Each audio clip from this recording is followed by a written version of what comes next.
Hey, what's going on, Pat? Yo, yo. Alright, you guys, my name is SilentRare.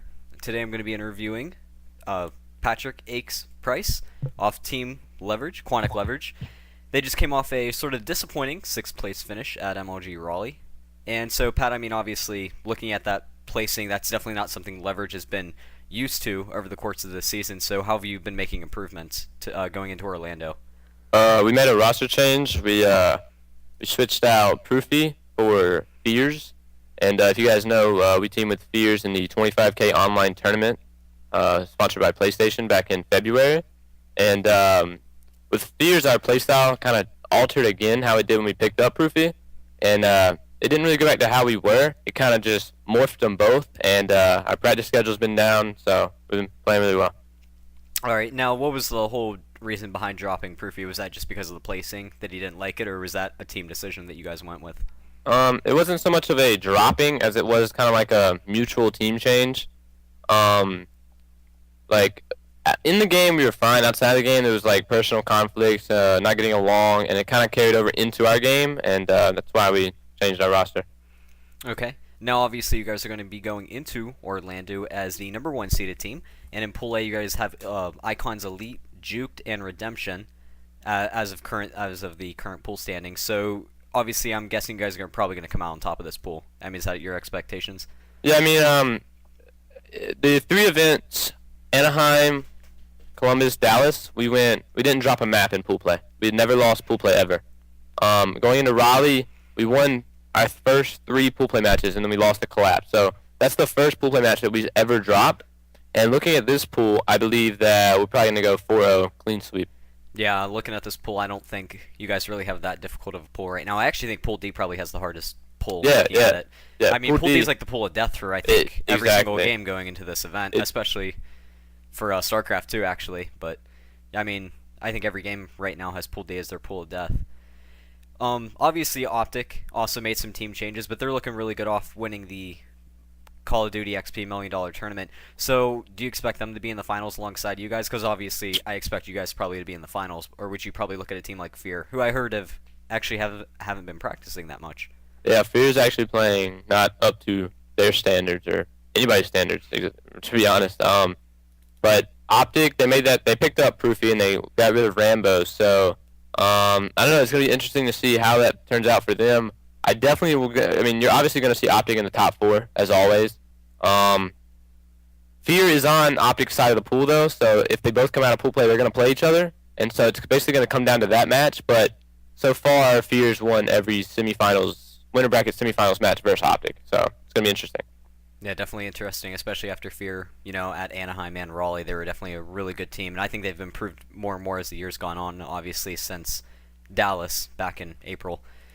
Now, looking at, actually want to ask you a little bit about your sponsorship because I guess a lot of newer players are always looking for sponsorships, how to get them and such. So, what does Quantic Gaming actually do for leverage and such? Because I know they sponsor two teams. They have you guys and Next Threat, and then Well, they also sponsor some StarCraft players too. now they do not have Next Threat anymore. They have picked up Fear. Fear is now Quantic Fear.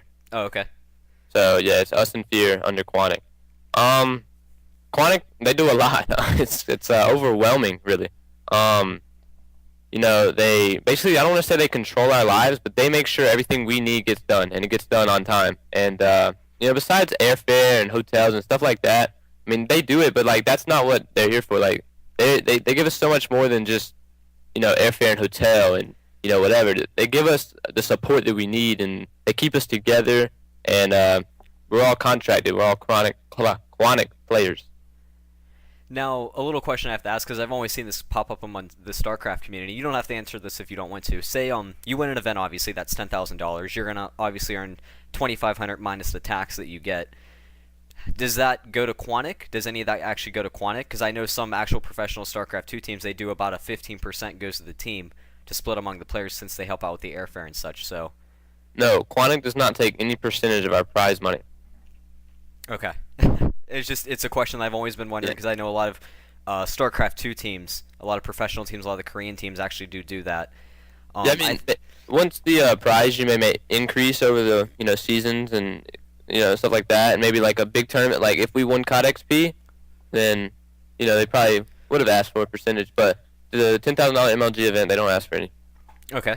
What do you actually do with that money? Just curious, because I know you're a senior in high school, such as myself right now. So have you just been banking the money? Yes. Have you been spending it on, upgrading some stuff, whatever?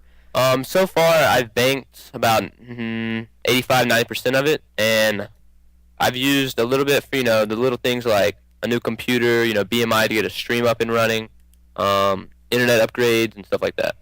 Okay.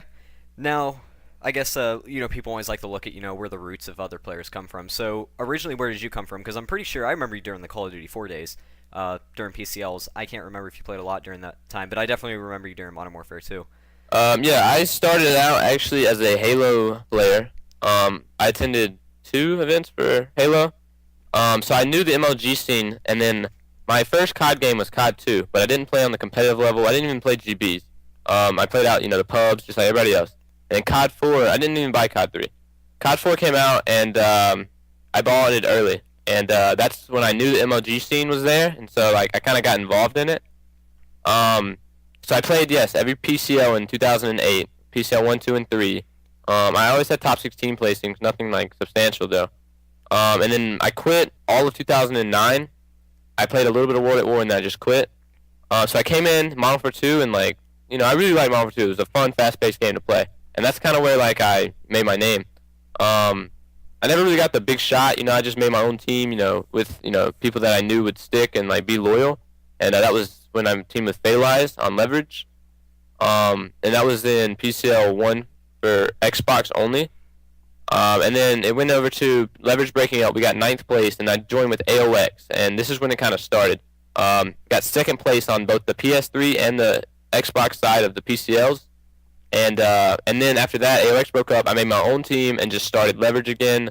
And then the team I have now is what formed from when I started Leverage in PCL 3, and which led on to a 2nd place national in Modern Warfare 2 and into 25K. And that just led on from there on to what we have right now with Leverage. Yeah, which is basically just me and TP have been there. Because you guys have been best buds throughout all these years playing together, which I think that's definitely been showing up in chemistry wise. So. Yeah, I think, guys, if you can find that one guy that you like and you get along with, and he's a good player and you guys play well together, team with him. Don't go for a big name. Go for that one guy that will always be there. Because that's what TP is, and me and TP get along so well, in and out. And I see, for as long as I play, I see myself teaming with TP, and I believe he feels the same. Yeah, I think you guys are definitely some of the best, most elite players right now in the game, and I hope to see that more on from a lot of other teams, because Call of Duty is definitely, I guess, a scene where we constantly see team changes. Halo still does it a good amount, but it's a lot less from what we see at COD. So obviously it's transitioned, and I guess a lot of people can see that you have a lot of top placings with this chemistry and with this team. Well, what I like to mention is other than the people who won COD XP, me and TP are the most accomplished Black Ops duo. And what I mean by that is, me and TP, every time that we've won, we've been on the same team. So other than Merc and Big Timer, who won COD XP, which I didn't attend, me and TP have won the most together. And what's funny about that is me and TP didn't start teaming until October of last year. So that means within, let's say, a year, we've become the most accomplished duo just by staying together. Yeah, and that definitely shows that chemistry can really pay off. Now, are you excited for Modern Warfare 3? This, I guess, is a question that a lot of the community split on, because obviously MLG eventually is going to have to make a decision between Black Ops and Modern Warfare 3, most likely. So far, what I've heard and what I got is that Modern Warfare 3 will probably be on the circuit next year, as long as it has land. If it has land, it will be on the circuit. That's what I have so far. And I am so pumped for Modern Warfare 3. I know my team is. It's going to be, it's going to be the Modern Warfare 2 engine again, which I love. And I can't wait to play it competitively. And I'm banking for it to be on Xbox. That's what I want right now. Yeah, I think a lot of people, obviously, according to attendance and amount of players that like to spectate, I think Xbox would be the better choice. But obviously, I'm not going to give out too much of an opinion with MLG staff and such. But that'd definitely be something that I think I'd be interested in, is seeing it on Xbox next year for the 2012 Pro Circuit. Do you actually like the seasonal structure next year? Obviously you've probably heard about it by now. Yeah. Well, what I've heard is it's going to be more online based now, with having fewer LAN events and more online play. Yeah, 4 LAN events and a lot of. online play, right? Which is Yeah, like multiple it's like PCLs. seeding. It's like top 16 gets seeded into the championship bracket, Yeah. and then but it's still open for everybody else at the event. But yeah, so it's gonna be. I think it's kind of like one of those moves MLG's making, which is like risky. But it's either if it works, it's gonna blow up. If it doesn't happen, it's gonna kind of fall down. Um, but I definitely am looking forward to next year, a big part of it, and I can't wait for Modern Warfare 3. All right, man. Well, I'm probably gonna let you go in just a moment here, but I actually want to ask a few questions too. Is that who's the best 2v2 4-gate squad ever? The best 2v2 4-gate squad on StarCraft. I'd like to challenge any pros on StarCraft. You know, any Idra. You know, you want to play with like In Control. You know, me and SilentRare will This whoop guy. that butt. We are the Dude. best 4-gate and 2v2 squad in the game. Definitely. We only lose to like stupid 6-pulls and stuff. Yeah, that's it. But so do you want to give out any shoutouts and such before I let you go? Yeah, I want to give a shout out definitely to Quantic Gaming. Check them out, quanticgaming.com. They're huge in the Battlefield, guys, and Battlefield 3 is about to blow up, and they're in that. They have been since the beginning. Those are their roots. So check out Quantic Gaming. Check out Team Leverage Pro YouTube. Check out me and TP Streams. Follow us on Twitter. That's where you can find everything about us, guys. And thank you, SilentRare, for this interview. Yeah, absolutely, man. Hope to see you do well out Orlando. I'll definitely be checking you guys out. I mean, you guys are probably my favorite team, especially with you and TP. So I hope you guys, go in there and win the event. But otherwise, good luck, man. Thank you, man. All right, peace.